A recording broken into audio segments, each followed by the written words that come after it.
Okay, data literacy. So, pag sinabi mong data literacy, ito yung may kaalaman, alam isulat, alam i-communicate, at alam basahin, alam intindihin. Naiintindihan niya yung data o yung information na nasa harapan niya o ipresenta sa kanya. Kahit na anong data yan.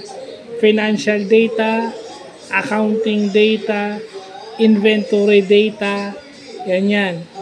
Pag sinabi mong inventory data, lahat ng tungkol sa inventory, ayan. Alam niya lahat. So kasi, ano yan ang tawag dito, may mga tao na naglalabas ng data pero hindi naman alam paano i-interpret. Hindi naman alam paano ipapaliwanag ng maayos kasi hindi naman nila naintindihan yung data. Yun yung sinasabing data literacy.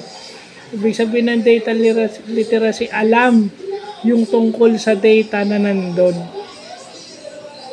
Sa school, di ba, yung data about enrollment, data about ng mga graduate at dun sa mga naging successful ang trabaho. Kung may papaliwanag nila yun, ibig sabihin yung data tungkol doon, that is what you call data literate.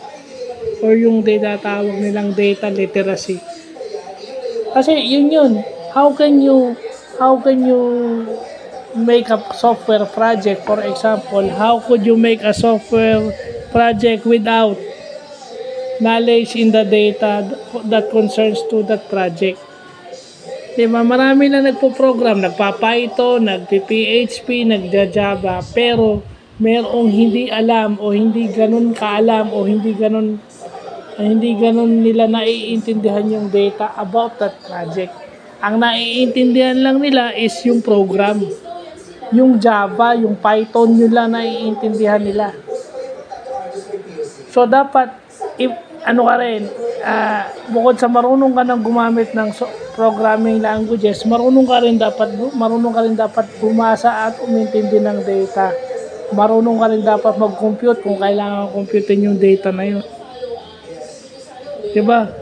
Yung financial data about the company, dapat alam mo rin yun. Yun yung data literacy na tinatawag. Kasi marami ang sa amin na lang, no, sa IT, marami nagpo-program, marami nagiging tech support. Pero yung data concerning that, minsan kokonti ang nakakaalam. Kaya maraming tao ang nahihirapan dahil maraming mga tao ang hindi articulate sa data na yun. So, mabutit na natin yung data literacy na yan. No? Kasi nagpresenta ka nga ng data, pero nagpresenta ka lang, pero how would you interpret that? Yun ang pinag-uusapan. Hindi ka lang basta naglabas. Kasi kaya ka nga naglabas dahil you are literate about that data. Kaya mong ipaliwanag. Kahit sinong kaharap mo. So, yun lang po.